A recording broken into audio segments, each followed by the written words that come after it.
welcome back. You may be already going into this video thinking I'm just full of crap because, it's Anna we're talking about. She doesn't have a good attack stat and that's about it. However, I was giving this a lot more thought recently, given all the inheritables we've just been getting and all the inheritable skills and stuff and yada yada yada. And I've come to realize that while she may not necessarily be the best Askr per se, I find that comparatively to the other two, that their power levels are actually relatively similar. And that may be a bit of a hot take, but I do want to go into my thoughts overall about this and just where I relatively stand on the Askr trio as a whole, because at the end of the day, they're not exactly the best units overall, but I wouldn't necessarily place one over the other. Sure, there may be some differences where the specific unit is probably better in some regard than another, but overall, I think everything they each bring to the table has their own sets of value to where it sort of balances out. And because of that, I want to basically give an overview for each of the units as well as some builds, and then just conclude with some final thoughts, and that'll pretty much be it. So with that being said, we may as well just get right into it, starting with Anna, who for the longest time, and even still today, is definitely known for not having a good attack stat. 29 base attack isn't exactly the best, but I think everything else that she brings to the table, including her speed stat and her res stat, on top of all the inheritables she has access to, actually makes her a jack of all trades unit. And what do I mean by that? I mean, she could basically go into any specific role, and while she doesn't necessarily excel in them, I think she does well enough in each of them to the point where she can actually be quite competent. And before we go right into the bows, we may as well just talk about just a lot of the notable skill options she has available to her. She can run all sorts of weapons and a decent amount of specials, including godlike reflexes and vital Astra. She has access to an assortment of A's, B's, and C's that, to be fair, that's really what you get when it comes to the infantry class. But I think for Anna in particular, she could take advantage of a lot more of them than maybe Alphonse or Sharena can. But they all have their own set of skills that they can use way better than the other two, so I won't really write that off as like a point of contention. But still, you could continue to stack attack and speed if you just want to bolster her overall offenses. You can actually make her a support unit with Love Candelabra and Still Water, and when you combine that with the likes of Sabotage skills and ruses, she can actually do quite decent in that regard, especially if you are forced to bring her for a bonus one season. At least you could deck her out to the point where she can actually do quite a bit supportively, which is really nice. And you could give her an assortment of C skills, which just ranges relatively anywhere between support to combat to a mix of both. And it's pretty good in that regard. And the same also applies to the Sacred Seals, where you can pretty much just give her anything that bolsters the role she's equipped to go into. And again, I do think there's quite a bit you can do with her, whether that's player phase, enemy phase, or support. For player phase, it's relatively standard. You could stack up whatever skills you want. You could go Seahorse Axe or Shuriken Cleaver. I mainly gave her Shuriken Cleaver for the Brave attack and the true damage that you get out of it, which can actually work pretty well when you pair it up with the likes of Flashing Blade and Frenzy, so that way she can consistently get 4 attacks out before the foe can counterattack, assuming that A, she could set up Frenzy, and B, there aren't any sort of wary or impact effects present. And if she could do that, she can actually hit relatively okay, but this is also without the bonus stats, so it can easily be much higher, not even including blessings and summoner support or whatever the case may be. Merges, there aren't any merges unfortunately, but even with that being the case, I think she could still do a decent amount of work, especially when you consider the fact that she could get 25 flowers. I'm not necessarily recommending that you invest all these flowers into any of the Askr trio, unless you really like them, but even then, it is something that helps her out in the long term, which is really, really nice. You could also make her a support unit by stacking up her res, which she actually has quite a lot of. You give her a Love Candelabra, which is basically a joint drive attack and defense, and then you could continue to give her double drives, or you could go down the route of bolstering up her HP by stacking stuff like G-Dual Infantry or HP Seal, and then give her 7 Panic, which can actually work really well. And then you could also give her stuff like Infantry Speed Tactic, but one of the more approachable options is easily going to be the Love Candelabra set, because you could just get this readily available in the Grails or just in the 3 and 4 star pool, which is really convenient. And then you could also do something with godlike reflexes in the enemy phase. I don't necessarily believe that you need to run shield pulse to get it active, but you will need to run external support such as Valoria, so that way you can have it ready turn 1.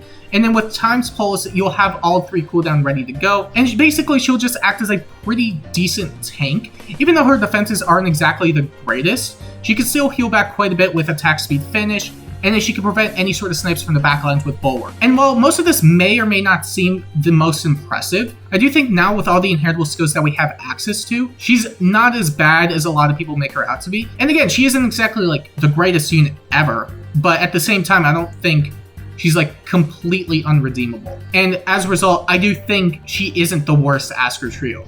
In fact, I don't think any of them are considered the worst. I think there's one that can be considered better than the other two, but I'll go into that in a bit. For now, we have Alphonse, who has a lot more weapon options to work with, but in terms of just passive options, it's definitely a bit more limited in scope, mainly because he's heavily focused on his attack and defense rather than anything else. Although you could absolutely make the argument that you could speed stack him with a specific inheritable and then refine and all that stuff, not even including blessings or whatever. But that aside, there is plenty of stuff you could still do with him. And I would argue, in terms of inheritable weapons, he probably has access to some of the best ones in the game currently because of the likes of the Arcane Sword, which is a really, really good inheritable, but also the Coral Saber, which is just a guaranteed follow-up, Flame Goodbye, which just debuffs the foe like crazy. You have Winter Rapier, which is an attack defense unity weapon, and then Florid King, which you can use for hidden run strategies, which is really, really nice. Outside of that though, he still follows the same trend of just using stuff like no follow-up, Gale Force. He will be running a bit more damaging specials because that's definitely what he does a lot better than the other two, but outside of that, he could still stack up attack and defense or even bulwark and then run other skills that just ultimately bolsters up his prowess in both the enemy phase and the player phase. So if you wanted to use him in the player phase, you could actually speed stack him, and I still stand by that idea, mainly because, well, Florid Cane, you could refine for 3 speed, and it will grant you 8 speed total, and then you give him the boon, it's 34, so it's 42 to work with before anything else. You may want to replace the Sacred Seal for something like Blade Session so he can consistently double more often, and keep in mind this will mainly be for the likes of Aether Raids, and maybe PvE, because if you were to use this in any sort of competitive mode, it probably won't work out as well as it would in the other modes. But even with that being the case, I do think it's entirely possible to make it work. And if you were to get Gale Force off and then enter a second combat, you can actually run away with a lot of movement, which is really, really, really good. You could also run a really solid enemy face set with the likes of the Arcane Sword or even the Coral Saber if you were just looking for something a bit more accessible, quote unquote, because I mean, well, both of them are very limited anyway, but regardless, you can continue to stack up attack and defense as much as possible, so that way you can just end up becoming a really solid tank. Combine that with the likes of Bulwark and Joint Drive Attack and no follow-up, he can basically secure his own doubles as long as the foe doesn't have no follow-up themselves, and then he can continue to stack up support right behind them because Bulwark basically protects the backline, which is really, really nice. And then you can do another similar thing with the likes of double attack defense unity and quick riposte and breath. It's not going to be as good as the Arcane build in my opinion, but in terms of just build flexibility, I find that Alphonse is definitely a bit more limited. However, his combat prowess is definitely a lot more focused as opposed to maybe someone like Anna, who is definitely more of a jack-of-all-trades unit. But regardless, you're going to find different mileage depending on which one you use because, well, stacking attack and defense can only go so far, while stacking attack and speed could also only take you so far, especially if it means you go up against specific units that could potentially either outspeed you, or target your res, or just ignore damage reduction in general. So there is a lot to consider in that regard, but still, while definitely less flexible in what he can do, is definitely going to be outputting a fair amount of damage. And then finally, we have Sharena, who probably aged the best, not only because her stat line wasn't even that bad at launch, and still okay when you consider just all the flowers she could get, but also because she has an assortment of skills that she could just take advantage of to a unhealthy degree. So while her weapon options aren't exactly the best, she could still take advantage of so many more passives because of what the weapons offer her. So for example, if you wanted to use its Curtains, which just grants Quick Impulse 2, she could Gale Force without the likes of Flashing Blade, which is really, really convenient because as long as she's able to double and is running speed defense tempo, she'll always get the cooldown charges, which is really, really good.